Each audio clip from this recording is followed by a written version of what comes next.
இன்றைக்கி எம்எல்ஏக்களுடைய பதவியேற்பு நிகழ்ச்சி நடந்திருக்கு சட்டமன்றத்தில். அதில் நிறைய காமெடிகள் நடந்திருக்கிறது. அது உண்மையிலே சட்டமன்றம் மாதிரியே இல்லை, ஒரு மாதிரி ஜாலியாக நம்ம அந்த குக்கு வித்து கோமாளின்னு ஒரு பார்ப்போம் பார்த்தீங்களா, அந்த மாதிரியான சில குக்கு வித்து கோமாளிகளுடைய செட்டு மாதிரி தான் இருந்துச்சு. அந்த கோமாளிகள் செய்த சேட்டைகள் என்ன, சட்டமன்றத்தில் நடந்தேறிய காமெடிகள் என்ன அப்படிங்கிறத இந்த வீடியோவில் நம்ம பார்ப்போம்.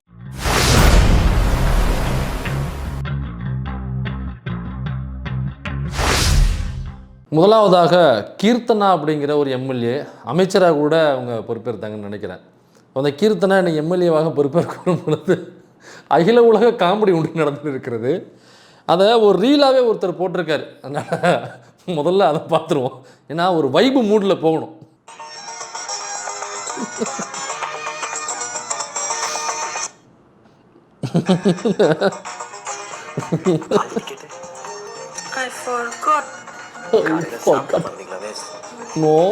எப்படி போய் சிக்கிருக்கோம் பாத்தீங்களா? 3 மொழியில 4 மொழி தெரியும், ஹிந்தில பேசுறேன், இங்கிலீஷ்ல பேசுறேன். நான் சீனு ஒரு எம்எல்ஏ சர்டிபிகேட்டை கூட கொண்டு போகல. இவங்க எப்படி நாட்டை பார்த்துக்குவாங்க, காப்பாற்றுவாங்க? நம்மகிட்ட இருக்கிற கேள்வி தான். இந்த அம்மா ஏற்கனவே பயங்கரமாக ப்ரொஜெக்ட் பண்ணாங்க. இந்த அம்மா இங்கிலீஷில் பேசுது, ஹிந்தியில் பேசுது அப்படின்னு சொல்லி இங்கிலீஷ் சேனலு ஹிந்தி சேனல்லாம் பேச வச்சு, அப்புறம் இந்த அம்மாவை பற்றி பயங்கரமான ஸ்டோரிஸ் வேறு யூடியூப் சேனல்ஸில், மெயின் ஸ்ட்ரீம் சேனல்ஸில். கீர்த்தனா யார் தெரியுமா, 29 வயதில் அமைச்சராக பங்கேற்கும் முதல் பெண்மணி. அப்புறம் என்னக்கா இந்த அம்மா யார் தெரியுமா, இந்த அம்மா சாதாரண அவங்க கிடையாது, நீங்கள் நினைக்கிற மாதிரி நார்மல் பர்த் கிடையாது, இவங்க ஒரு பயாலஜிக்கல் பர்த் இவங்க. அப்புறம் அவங்க வந்து ஒரு பயங்கரமான அறிவு ஜீவி, அவங்க ஒரு சிந்தனைவாதி, அவங்க மண்டையில தொங்குறதுலாம் முடின்னு நினைக்கிறீங்க, அது முழுக்க முழுக்க மூளை, அது யாருக்குமே தெரிய மாட்டேங்குது. இவ்வளவு அறிவை வச்சுட்டு நான் படுற கஷ்டம் அப்படின்னு அந்த அம்மா படுற கஷ்டத்தை பார்த்துட்டு தான் தளபதி விஜய் அவர்கள் கூப்பிட்டு அவங்களுக்கான அமைச்சர் பதவியை கொடுத்தார் தெரியுமா. அப்புறம் இந்த தெலுங்கானாவில் வெற்றி பெற்றார், ஆந்திரா பக்கம், அவருக்கு வந்து முழுக்க முழுக்க வேலை செஞ்சு கொடுத்தது இவங்க தான்.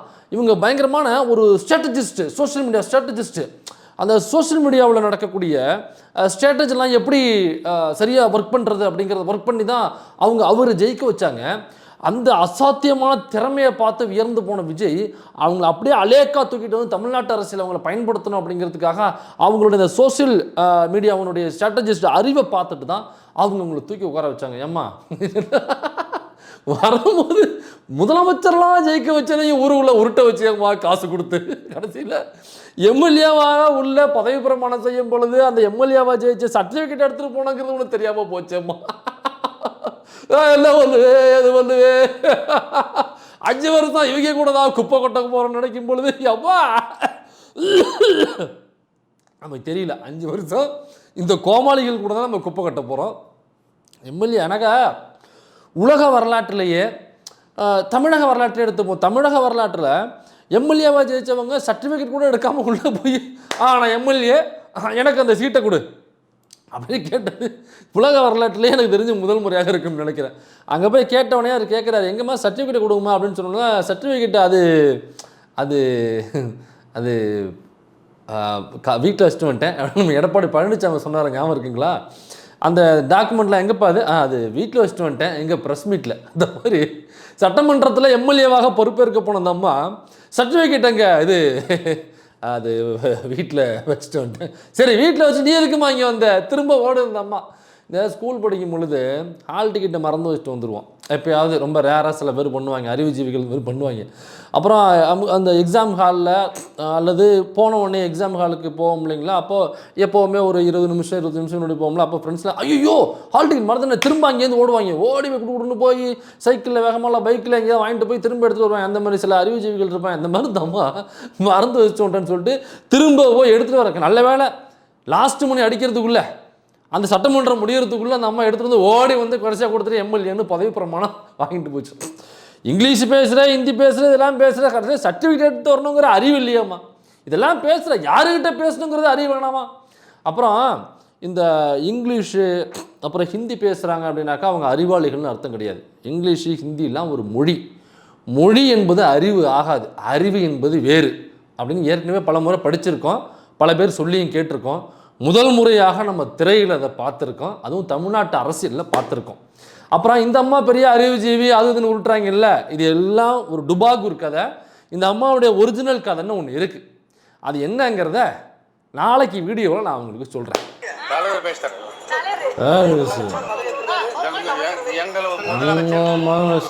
நல்லா பேசுறேன். எல்லாம் தலைவருடைய முடிவு. தலைவர் என்ன சொல்றாரு அதை செய்யக்கூடிய தொண்டன். எல்லா அடிப்படை வசதிகளை கீழே இறங்கி மேல போகும். எல்லா பிரச்சனையும் கஞ்சா இருக்குது, எல்லாமே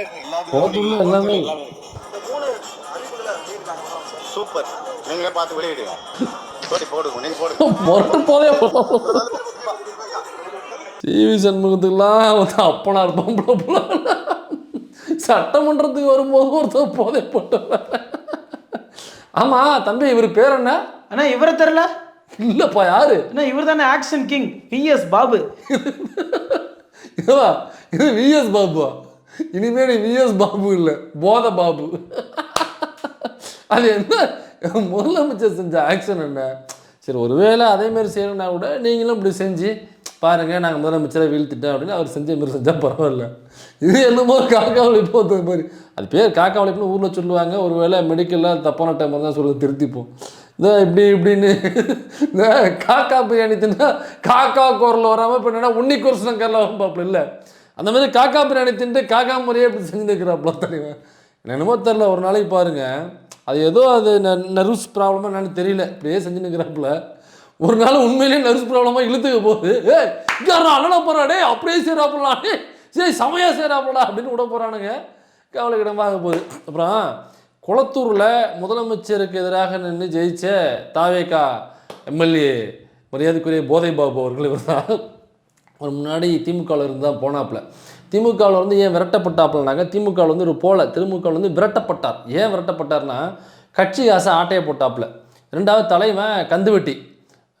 இந்த கோயம்பேடு பக்கம் நிறைய கந்துவட்டி விடுவாப்புல, அதே மாதிரி ஊருக்குள்ளேயும் நிறைய கந்துவட்டி விடுவாப்புல. அப்புறம் இவருடைய ப்ரொஃபஷனல் தொழில் வந்து கந்துவட்டி இல்லாமல் ரவுடி தொழில் தான் இவருடைய ப்ரொஃபஷனல் தொழில். வாயை திறந்தாப்புலனாக்கா பூனா சூனா இல்லாமல் அவருடைய வார்த்தைகள் வாயிலிருந்து தொடங்காது. அப்படியாப்பட்ட ஒரு நபர் தான் இந்த போதை பாபு. இந்த போதை பாபு தான் இன்னைக்கு பேட்டி கொடுக்கும் பொழுது வசமாக சிக்கியிருக்கிறார். குமார் வேளச்சேரி. இது சூப்பர் காமெடி.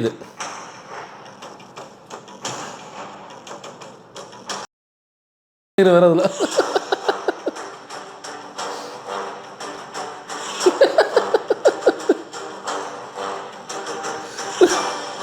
பின்னாடி உட்காந்து சிரிக்கிறாங்க. யாரு? ஜேசிடி பிரபாகர் நினைக்கிறாரு. அவங்க ஆளுகளே அவங்கள மாதிரி சிரிக்கிறேன். ஆக்சுவலாக என்ன நடந்திருக்குன்னா, அவர் வேளச்சேரி கேண்டிடேட், வேளச்சேரியில் MLA ஜெயிச்சவர்னு வைங்களேன். இவருக்கு ஆதரவாக தான் நம்ம இந்த ஜெய் இருக்கார் பாருங்க, குட்டி பகவதி ஜெய், அவர். அப்புறம் இன்னும் நிறையா பைத்தியங்கள் இவருக்கு ஆதரவாக ஓட்டு கேட்டு போனாங்க. இவர் என்ன பண்ணியிருக்காருன்னா, இல்லை இவராது பரவாயில்ல, கீர்த்தனாவை விட இவர் கொஞ்சம் பரவாயில்லன்னு சொல்லலாம். ஏன்னா கீர்த்தனா சர்டிஃபிகேட் எடுத்துகிட்டு வரல. இவர் என்ன பண்ணிட்டாரு, பக்கத்தில் உள்ள சர்டிஃபிகேட் எடுத்துகிட்டு போயிட்டு கொடுத்துட்டாப்புல. அங்கே பார்த்தோன்னே, ஏப்பா இது நேற்று நீ குடிச்சிட்டு போய் ஃபைன் வாங்கின ரிசிப்ட் பார்த்து பக்கத்தில் உள்ள சர்டிஃபிகேட் எடுத்துகிட்டு வந்துட்டாப்புல. அப்புறம் எடுத்துகிட்டு போனானையோ, உன்னுடைய சர்டிஃபிகேட் எங்கேயா, இது என்னது இல்லைங்களா பார்க்குறப்ப, நான் எதுவும் தவறு செய்து விட்டேன்னா ஏன் ஒரு மாதிரி பார்க்குறீங்க, நீங்கள் குறுகுறுன்னு பார்க்குறீங்க, மூதேவி சர்டிஃபிகேட் ஒன்றுது இல்லை, போய் உன் சர்டிஃபிகேட் எடுத்துகிட்டு வா அப்படின்னு. அதுக்கப்புறமா போய் இதில் இடையில வணக்கங்கள் வேறு முதலமைச்சருக்கு. இதில் கொடுமை என்னென்னா, இதை பார்த்து எதிர்கட்சிக்காரவங்க கைக்குட்டி சிரிக்கிறாங்கன்றது வேறு. அவங்க கட்சிக்காரவங்களே யார், ஜேசிடி பிரபாகர் பின்னாடி உட்காந்துருக்காப்புல. அப்புறம் அவருக்கு பக்கத்தில் யாருன்னு தெரில, கொஞ்சம் பிளர்ராக இருக்கிறதால கண்டுபிடிக்க முடியல. அவங்க அது ரோ முழுக்க உட்காந்து சிரிக்கிறாங்க. பேரவையின் உறுப்பினராக தேர்ந்தெடுக்கப்பட்ட RSN முருகன் என்னும் நான் சரி முறைப்படி நிறுவியுள்ள இந்திய அரசியல் சட்டையின் உண்மையான நம்பிக்கையும் மற்றும் கொண்டிருப்பேன் என்று இந்தியா நாட்டின் இறையன்மையும் ஒற்றுமையுடையும் நிலைத்து நிறுவப்பட்டு நான் மேற்கொண்டு கடமையை நேர்மையுடன் நிறைவேற்றுவேன் என்றும் ஊழமாற கடவுள் அறிய கூறுகிறேன். கடவுளை அறிய போறான் கடைசி கடவுளை அறிய போறான். நீங்கள் அப்படியே இந்த கிளிப்பை பார்த்தீங்கன்னா திருநெல்வேலி தான் நெல்லை தாவைக்காமலின்னு போட்டிருக்கு. நீங்கள் முடிஞ்சா இதில் கிடக்கு, ட்விட்டரில் கிடக்கும் பாருங்கள். அதில் லிட்டரலாக அவரை பார்க்கும் பொழுது எனக்கு சிவி சண்முகமே வந்து நின்று எம்எல்ஏ பொறுப்பேற்றது மாதிரி இருந்துச்சு. இது ஒரே ஒரு டைலாக் மட்டும் மிஸ் பண்ணிட்டேன். அப்படியே சொல்லியிருந்தோம்னாக்கா டோட்டலாக சிவி சண்முகத்துக்கான மாற்றாக நம்ம அதை பார்த்துருக்கலாம். அதான் உண்மையிலே மாற்றம்னா இதுதான். சிவி சண்முகத்துக்கான மாற்றம்னாக்கா ஐயா திருநெல்வேலிக்காரர் பேசும்பொழுதே தெரியுது.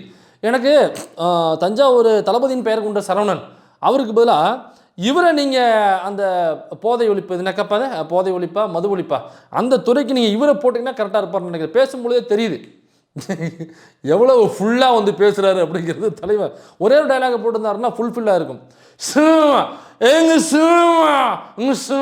பொறுப்பேற்றிருக்கிற எங்களுடைய மாண்புமிகு சின்னம்மா என்றில்ல எங்களுடைய அம்மா சின்னம்மா இல்ல எங்களுடைய அம்மா, எங்களுடைய அம்மா, எங்கள் அம்மா இந்த தமிழ்நாட்டுடைய முதலமைச்சர் அப்படின்ற ஒரு டைலாக போட்டிருந்தாருன்னா சரி, அதுக்கு இன்னும் கொஞ்சம் காலங்கள் இருக்குது.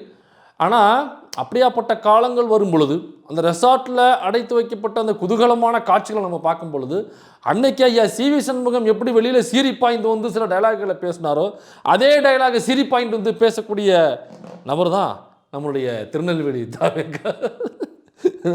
சும்மா இல்லை, இன்னைக்கு ஒரு நாளே இவ்வளவு காமெடியாக இருக்க 5 வருஷம் கண்டென்ட்டு பலமாக வரும். ஒரு எம்எல்ஏ பதவி இருக்கிறாரு. அவருக்கு முழுக்க முழுக்க தமிழே தெரியல. அவர் எங்கே அந்த பிடிச்சிட்டு வந்தாங்கன்னு தெரியல. பிடிச்சிட்டு வந்தாங்களா இல்லை குடிச்சிட்டு இருக்கும் பொழுது பிடிச்சிட்டு வந்தாங்களா நமக்கு தெரியல. சரி, பிடிச்சிட்டு வந்தாங்களோ அவர் பதவி இருக்கிறது பார்ப்போம். சட்டமன்ற பேரவையின் உறுப்பினராக தேர்ந்தெடுக்கப்பட்ட டிடி பிரவீணன் நான் என் பேர் என்னன்னு தெரியல. சட்ட முறைப்படி நிறுவப்பெற்றுள்ள இந்திய அரசமைப்பு சட்டத்தில் உண்மையான நம்பிக்கையும் பற்றிருத்தியும் கொண்டிருப்பேன் என்றும் இந்தியா நாட்டின் இறையாண்மையும் ஒருமைப்பாட்டையும் நிலைநிறுத்துவேன் என்றும் நான் மேற்கொள்ள இருக்கும் கடமையை நேர்மையுடன் நிறைவேற்றுவேன் என்றும் கடவுளறிய உறுதி கூறுகிறேன். உண்மையிலே ஒரு தமிழ் தெரியலையா? அல்ல எனக்கா ஒருத்தர் அந்த பரவாயில்ல, பூரா பேரும் இதே டோனில் தான் பேசியிருக்காங்க. அப்போ முதல் நாள் முழுக்க ஒரு மது ஒழிப்பு போராட்டத்தில் ஈடுபட்டிருப்பாங்க உங்களுக்கு. எனக்கா திண்ணையில் படுத்திருந்தவனுக்கு திடுக்குன்னு லாட்டரி அடிச்சது மாதிரி லாட்டரி அடிச்சு போச்சு.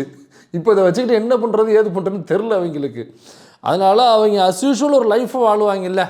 இப்போ அவங்களுடைய தலைவர் படம் ரிலீஸ் ஆகும்பொழுது முதல் நாள் எப்படி முழுக்க ஃபுல்லாக குடிச்சு போட்டு போதையில் மறுநாள் அந்த எஃப்டிஎஃப்எஸில் வந்து கலவரம் பண்ணுவாங்க அப்படின்னு நம்ம தெரியும்ல. அந்த மாதிரி இன்றைக்கி அவங்க தலைவருடைய படத்தினுடைய எஃப்டிஎஃப்எஸுக்கு வந்திருக்காங்க. அதனால் முதல் நாள் முழுக்க அதாவது ஃபுல்லாக என்ஜாய் பண்ணிவிட்டு இன்றைக்கி அப்படியே எஃப்டிஎஃப்எஸுக்கு வரும்பொழுது எப்படி அந்த படத்தில் வந்து ரியாக்ட் பண்ணுவாங்களோ அந்த மாதிரி ரியாக்ட் பண்ண முடியாததுனால அவங்களால அந்த வார்த்தைகள் தடுமாறுது. கொளறாப்ல கொள்கை தலைவர் டாக்டர் B.R. அம்பேத்கர் அவர்களை வணங்கி சட்டமன்ற பேரவையின் உறுப்பினராக தேர்ந்தெடுக்கப்பட்ட R. பிரகாசம் யான் தெரியுதா? சட்ட முறைப்படி நிறுவனம் பெற்றுள்ள இந்திய அரசியலமைப்பு சட்டத்தின் உண்மையான நம்பிக்கையும் பற்றியும் கொண்டிருப்பேன் என்று இந்திய நாட்டின் இறையாண்மை மீதும் ஒற்றுமை மீதும் நிலைநிறுத்துவேன் என்றும் நான் மேற்கொள்ள இருக்கும் கடமையை நேர்மையுடன் நிறைவேற்றுவேன் என்றும் நான் வணங்கும் மனித கடவுள் தளபதி அவர்களின் மனித கடவுள் அஜித் தானப்பா. ஆனால் நிறைய தட்டில் பார்த்துருக்கேன். மனித கடவுள் அஜித் அப்படின்னு சத்தம் மட்டும் தான் பார்த்துருக்கேன். இவர் இன்னும் புதுசாக மனித கடவுள் விஜய்னு சொல்கிறாப்புல. சரி, ஓகே. இப்போ இவர் B.R. அம்பேத்கர் அவர்களை வந்து கொள்கை தலைவர் அப்படின்னு சொல்லிட்டு தான் உறுதிமொழி எடுக்கிறாப்புல. தலைமை யாருனாக்கா பிரகாஷ், பூந்தமல்லி தொகுதியினுடைய எம்எல்ஏ. இவர் பேரில் தான் ஒரு பாலியல் குற்றச்சாட்டு. அதே கட்சியில் உள்ள டிவிகேவினுடைய தொண்டர் டிவிகேவினுடைய கூட்டத்துக்கு வரும்பொழுது இவர் பாலியலாக என்னை தொந்தரவு செய்தார்னு அவங்களே தான் போய் புகார் கொடுத்தாங்க. அவங்கள அண்ணன் இன்னைக்கு எம்எல்ஏவாக ஆக்கி அழகு பார்த்துருக்கிறார். உண்மையிலேயே B.R. அம்பேத்கர் அவர்களை கொள்கை தலைவர்னு சொல்கிறாரு. உண்மையிலேயே கொள்கை தலைவராக இருக்கும் பட்சத்தில் எப்படி ஒரு பெண்ணுக்கிட்ட பாலியல் துன்புறுத்தலில் ஈடுபடுவார்? ஒன்று. ரெண்டாவது, எப்படி ஒரு மனுஷனை மனித கடவுள்னு அம்பேத்கர் அவர்களை கொள்கை தலைவராக ஏற்றுக்கிட்டவங்க எப்படி கடவுளை முதல்ல ஏற்றுப்பாங்க? இப்போ ஒரு மனுஷனை அதுவும் மனித கடவுள்னு எப்படி ஏற்றுப்பாங்க? இப்போ அதில் இன்னொரு விஷயம் இருக்குது. இந்த மனித கடவுள்னு சொல்கிறாருல, இதுவே மன்னராட்சிக்கான அடிகோல் தான். இதை பற்றி நான் உங்களுக்கு பின்னாடி பேசுகிறேன். இப்போ அடுத்த எம்எல்ஏ யாருன்னு பார்ப்போம். விஜய் தமிழன் பார்த்திபன் என்னும் நான் சட்ட முறைப்படி நிறுவப்பெற்றுள்ள இந்திய அரசியலமைப்பு சட்டத்தில் உண்மையான நம்பிக்கையும் பற்றுறுதியும் கொண்டிருப்பேன் என்று இந்திய நாட்டின் இறையாண்மையும் ஒருமைப்பாட்டையும் நிலை நிறுத்துவேன் என்றும் நான் மேற்கொள்ள இருக்கும் கடமை நேர்மையுடன் நிறைவேற்றுவேன் என்று கடவுளுடைய உளமாக உறுதி கூறுகிறேன். சரி சார், வாழ்க கழக எண்டில் ஒரு ட்விஸ்ட் இருக்கு. தமிழ் இப்போதான் ட்விஸ்ட் இருக்கு பாருங்க. இன்னும் நிறைய நாள் இருக்குங்கிற மாண்புமிகு திரு ப. விஜயராஜ் திருப்போரூர். அதான் வீட்டு இவர் யாருன்னு தெரியுதுங்களா? சேலத்தில் கூட்டம் நடக்கும் பொழுது, சேலமா ஈரோட்லேயோ கூட்டம் நடக்கும் பொழுது அந்த வேலை கையில் கொடுத்துட்டு சல்யூட் அடிச்சுட்டு திரும்ப விஜய் அடிப்பாப்புல. விஜயோட மனசுக்குள்ள வச்சு பாருங்க, பெரிய முரட்டு பைத்தியமாக இருக்கான், அவன் தான் நம்ம கரெக்டாக இருப்போம் அப்படின்னு தான் சூஸ் பண்ணி கொண்டு வந்திருக்காப்புல. அந்த விஜய்ன்ற பேர் படிக்கும் பொழுது அவருடைய பேர் அதை விஜய்னு தான் ஆரம்பிக்குது. அதான் அந்த ரசிகர் மட்டத்தில் உள்ளவங்க அப்படி தான் பேர் வச்சுப்பாங்க. அப்போ அந்த விஜய்னு வரும்பொழுது விஜய் அப்படின்னு சத்தமாக சொல்கிறாப்புல, மற்றது அப்படி லைட்டாக போகுது. அப்புறம் விஜய்னு விஜய் அப்படிங்குது. அப்புறம் அப்படியே ஆம்பிளிஃபைங்க அப்படியே லைட்டாக போயிட்டுருக்கு. அப்புறம் வந்து நேர்மை அப்படின்னு வரும்பொழுது இந்த படத்தில் டைலாக் பேசும்பொழுது பேசுவாங்கள்ல, அதை பார்த்து அவர் ப்ராக்டிஸ் ஆன ஒரு கரெக்டாக விஜய்ங்கிற வரும்பொழுது ஆம்பிளிஃபை ஆகுறாரு. அப்புறம் எங்கே நேர்மை நீதி அதெல்லாம் வருதோ அங்கே கொஞ்சம் குரலை வசதி பேசுகிறாப்புல. அவர் கடைசியாக போகும்பொழுது இந்த சல்யூட்டு அதுதான் வேறு லெவல் தலைவா. இவர் எம்எல்ஏ, நீங்கள் யார் ஓட்டு போட்டிங்களோ பார்த்துக்குங்க. ஆனால் இதில் என்ன குடும்பம்னா, இவருக்கு யார் ஓட்டு போட்டோம்னு உங்களுக்கே தெரியாது. இவர் எந்த தொகுதி எம்எல்ஏங்கிறதும் உங்களுக்கு தெரியாது. இவர் தான் என்ன பண்ணாப்புல, அந்த இவர் விஜய் வரதுக்கு முதல் நாள் அந்த ரசிகர் மன்றத்தில் உள்ள பசங்கள்லாம் கூப்பிட்டு வெயிலில் நிற்க வச்சு, வெயிலில் தான் நிற்கணும், 5 மணி நேரம் 6 மணி நேரம் வெயிலில் தான் நிற்கணும், சாப்பாடு தண்ணி கிடையாது, ஓகேன்னா வா அப்படின்னு சொல்லி அப்படிலாம் பண்ணக்கூடாது அப்படின்னு நம்ம முதல் நாளே பேசிக்கிட்டு இருந்தோம். எல்லாரும் ஒட்டுமொத்த தமிழ்நாடும் பேசிக்கிட்டு இருந்தோம். ஆனால் அப்படி தான் இருக்கும் அப்படின்னு சொல்லி கூப்பிட்டு போன உத்தமர் தான் இவர். இப்போ இவர் தொகுதியில் என்ன பண்ணுவார் அப்படிங்கிறத நீங்களே முடிவு பண்ணிங்க. வெயில நிக்கணும், நிப்பியா?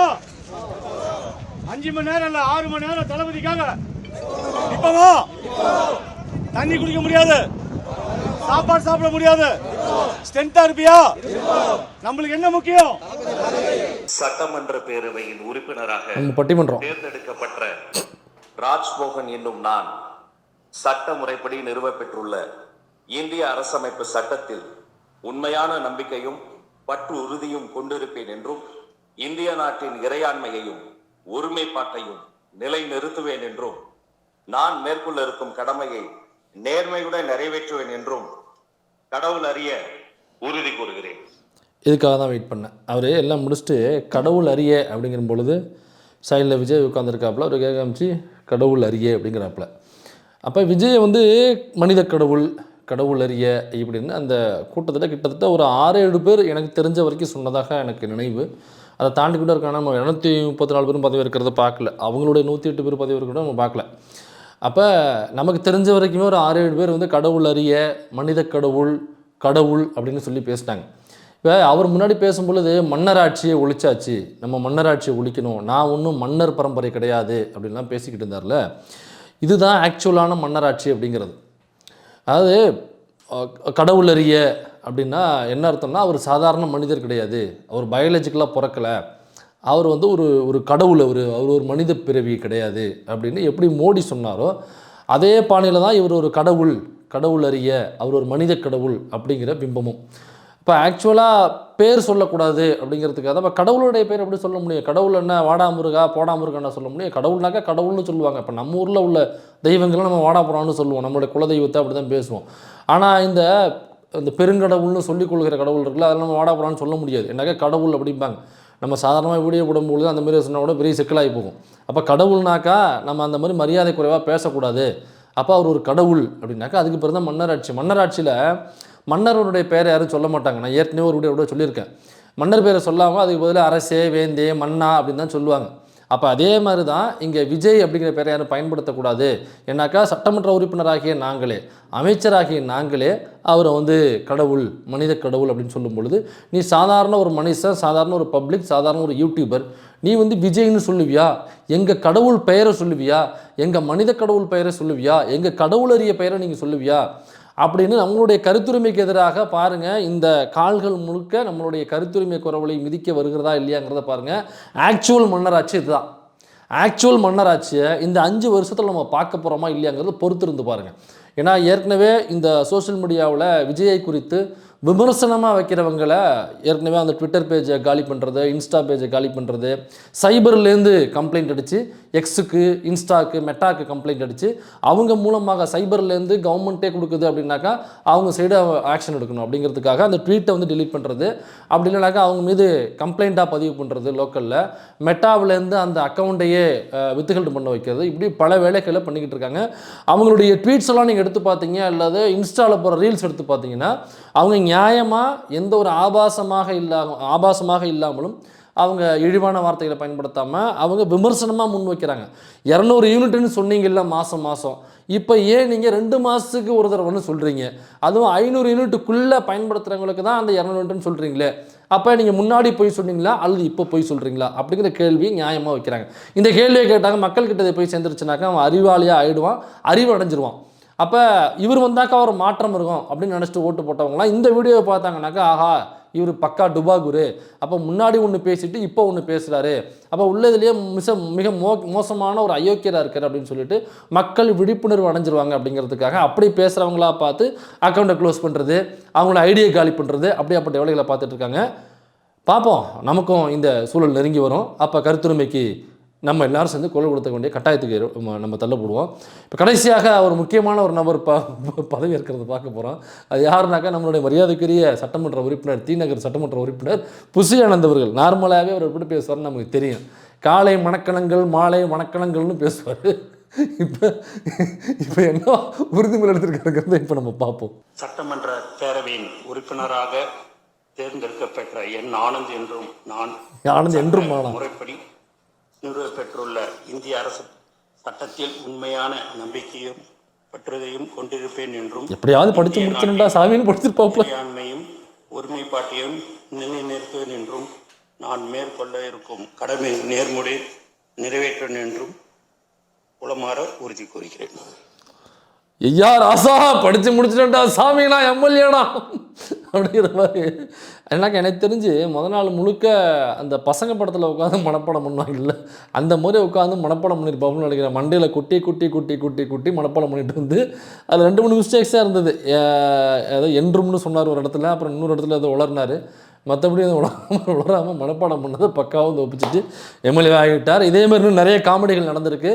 குறிப்பாக நான் CV சண்முகம் வந்து பதவியாக இருக்காமல் பாதியிலே போயிட்டார் அப்படின்னு சொன்னாங்க. அது ஏன்னு தெரில, ஒருவேளை 2 ரவுண்டு போட்டு வரலாம் அப்படின்னு போயிட்டாரா, இறங்கிருச்சு 2 ரவுண்டு போட்டு வரலாம், எங்களுக்கு மத்தியில் எப்போ கூப்பிடுவாங்க எனக்கு தெரில அப்படின்னு போனாரா, அல்லது வழக்கம் போல் இவங்கள மாதிரி அவரும் சர்டிஃபிகேட்டை மறந்து வச்சுட்டு வந்துட்டாரா அப்படிங்கிறது நமக்கு தெரியல.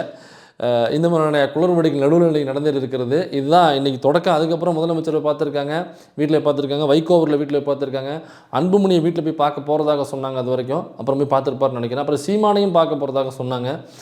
இவ்வளவு நிகழ்வுகள் நடந்திருக்கு. இன்னொரு பக்கம் சட்டம் ஒழுங்கு சீர்குலைவுங்கிறது ஆட்டோமேட்டிக்காக நடக்க ஆரம்பிச்சிருச்சு. எனக்கு சட்டம் ஒழுங்கை கண்ட்ரோலில் வச்சுருக்கிறது சாதாரண விஷயம் இல்லை.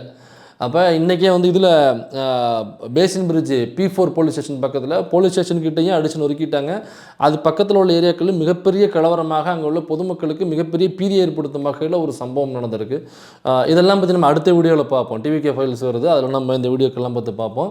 அதில் மீண்டும் அடுத்த வீடியோஸில் அந்த TVK ஃபைல்ஸை பார்ப்போம்.